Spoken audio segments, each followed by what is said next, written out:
네, 안녕하세요. 저희는 신축성 소재의 마찰 대전 효과를 이용해서 에너지 하베스팅 소자 개발 및 응용을 진행할 어, 디지스트 8팀입니다. 에너지 하베스팅이란 주변 환경에서 낭비되는 에너지원들을 전기 에너지로 바꾸는 신재생 에너지 기술을 말하는데요.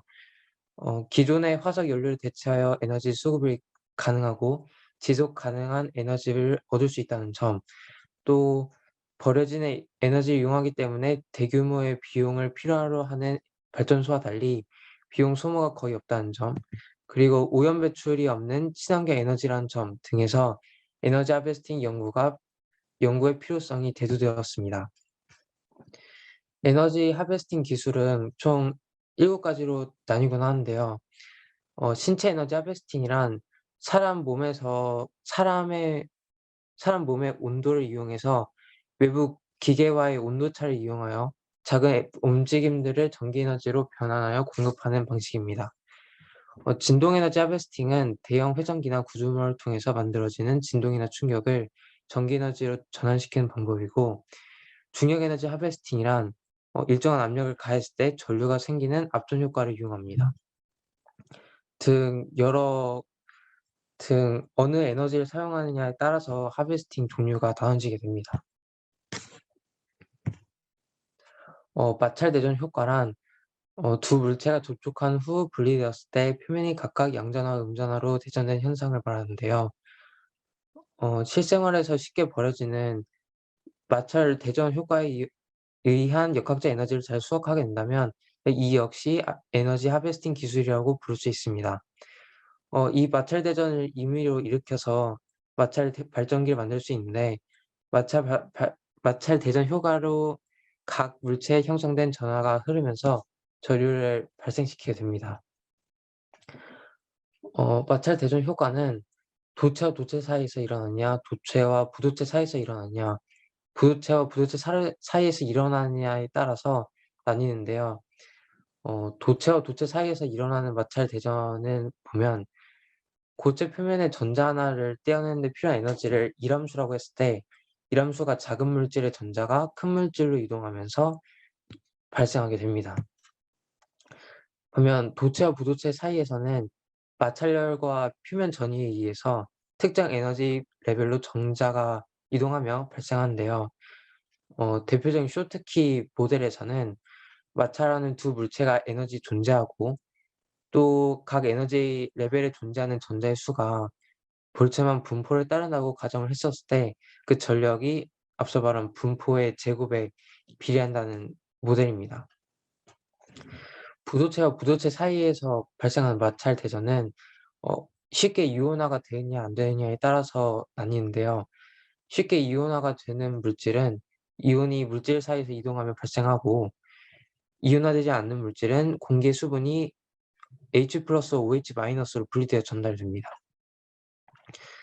그래서 분자간 힘 모델이 나타낸 오른쪽에 보이는 분자간 힘 모델이 나타내는 것은 접촉되는 물질의 분자 내 힘과 접촉면에서의 부착력에 의해서 조절된다는 모델이고, 탄성 계수가 작으면서 불리응력이 클 때 마찰 전하 유도가 커지게 됩니다.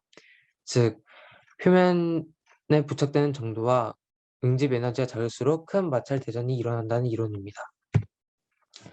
다음으로 마찰 대전 발전 소자의 구동 원리에 대해서 설명을 드릴 건데요. 이는 정전기 유도와 마찰 대전을 모두 사용합니다.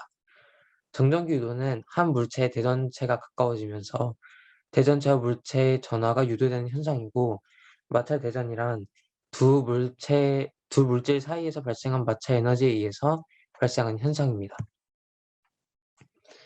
그래서 세 가지 모드에 의해서 이 구동이 작동이 되는데, 첫 번째 수직 접촉 분리 보드에서는 두 장에서 반대 마찰 전기 전하의 주기적인 분리 및 재접촉에 의해서 유도되는 전이차의 주기적인 변화로 발생이 됩니다.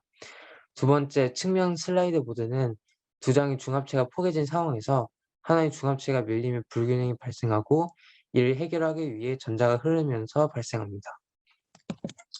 세 번째 단일 점검 보드는 손가락을 이용해서 사용하기 더 편리하도록 만들어진 실용적인 형태의 발전 소자라고 보면 될 것 같습니다. 다음으로는 저희가 마찰대전 에너지 하베스팅을 진행하면서 소자로 사용할 소재인 PVC와 가소제에 대해 설명드리겠습니다. PVC는 폴리 염화 비닐의 줄임말로서 기본적으로 열 가소성 플라스틱입니다. 그럼 PVC의 성질은 단단하고 부서지기 쉽다는 성질이 있어서 평범하게 마찰대전 에너지 하베스팅의 소자로 이용하기는 어려운데 저희는 그것에 가소제를 첨가하여서 조금 완화하고자 합니다. PVC의 또 다른 성질에는 투명하면서 착색이 쉽다는 점, 가공이 쉬우면서 값도 저렴하다는 점, 그리고 잘 타지 않는다는 점이 있습니다. 다음으로는 가소제에 대해서 설명드리겠습니다. 지금 보이시는 사진은 가소제의 대표적인 예시인 프탈레이트 가소제를 말합니다. 가소제란 무엇이냐 하면은 일반적으로 플라스틱이나 탄성 중합체에 통합되어서 유연성, 작업성 또는 확장성을 증가시키는 물질을 저희는 가소제라고 통칭합니다. PVC에 가소제를 첨가하는 경우를 저희가 살펴볼 것이기 때문에 그 경우에 대해 설명드리자면은 가소제가 PVC에서 첨가되게 되면 PVC의 연질성과 가공성을 부여하면서 PVC에 있는 여러 가지 물리적 성질들을 향상시키게 됩니다. 그런 가소제는 시중에 팔리고 있는 양의 90% 정도가 PVC와 상호작용이 가능하며 PVC와 상호작용하는 에스테르 그룹과 상호작용하지 않는 에테르 그룹으로 나누어서 명명합니다. 다음으로는 저희 연구 계획에 대해 설명드리겠습니다. 가장 먼저 저희는 아까 설명드렸던 대로 PVC에 가소제를 첨가하여 소자를 만들고자 합니다. 1번 과정에서 PVC에 가소제를 첨가를 하는데 저희는 가소제를 얼마나 첨가하느냐에 따라서 소자의 성격이 얼마나 변하는가를 알아보기 위한 실험을 하는 것이기 때문에 PVC와 가소제를 질량비에 맞게 섞어줍니다. 보시다시피 가소제가 아예 첨가되지 않은 경우도 있고 가소제가 PVC보다 5배 많게 첨가되는 경우도 있습니다. 그렇게 해서 두 종액을 섞어준 다음에 건조하고 잘라주면 소자가 완성됩니다. 그 다음으로는 저희가 만들어낸 소자를 측정하는 방법입니다. 저희가 여기서 사용할 모드는 아까 백하빈 학생이 설명한 3개의 모드 중에 수직 분리 접촉 모드이기 때문에 위아래로 균일한 힘을 줘야지 균일하게 측정이 가능합니다. 그래서 저희는 가진기라는 장치를 사용하여 윗부분을 고정시켜 놓고 아래를 균일한 힘으로 균일한 속도로 대전되게 할 수 있습니다. 그렇게 된 거를 3번에 적혀 있는 일렉트로미터로 전압 전류 전하를 측정하게 되면 저희가 만들어낸 소자의 출력을 측정할 수 있습니다. 그 다음으로는 소자의 전기적 특성 말고 다른 것을 살펴보기 위해서 IR, LCR, 미터, KPFM, UTM 등을 사용합니다. IR을 사용하면 가소제 농도에 따른 PVC 자체를 분석할 수 있고 나머지 3개도 가소제 농도에 따라서 LCR, 미터는 유전상수를, KPFM은 마찰대전의 특징을, UTM은 기계 특성 그러니까 신축성 같은 것을 살펴볼 수 있습니다. 이런 저희의 연구는 지금 앞에 보시는 연구계획 일정표를 따라 진행할 예정이면서 큰 이변이 없다면 이 계획표를 그대로 따라갈 것이라고 생각합니다. 마지막으로는 저희가 이 연구를 통해 배울 수 있는 점을 말씀드리겠습니다. 첫 번째로 저희는 이 연구를 진행하면서 마찰대전 에너지 하베스팅이라는 행위에 대한 메커니즘을 이해할 수 있습니다. 이미 사전 연구를 거치면서 마찰대전과 정전기 유도 현상에 대해서 공부를 하였습니다. 다음으로는 저희 주제랑 밀접한 연관이 있는 신축성 있는 고분자, 그러니까 아까 만들었던 PVC 계열의 메커니즘과 그것을 합성하는 방법을 이해합니다. 그 과정에서 PVC의 분자 구조와 특성과 가소제의 역할을 이번 사전 연구에서 미리 조사한 바 있습니다. 세 번째로는 마찰대전 에너지 하베스팅의 소자를 기회가 된다면 직접 제작을 해보고 출력 측정법까지 이해할 수 있는 것입니다. 저희는 3가지 모드 중에 수직 접촉 분리 모드를 이용해서 연구를 진행할 예정입니다. 네 번째로는 IR, LCR, 미터, KPFM, UTM 등의 분석 장비를 이용해서 마찰대전 소재의 특성을 확인하는 것입니다. IR 같은 경우 다른 학교에도 있는 경우가 많다고 알고 있는데 다른 장비에 대해서는 저희가 쉽게 접하기 힘든 장비이기 때문에 큰 의미가 있을 것이라고 생각됩니다.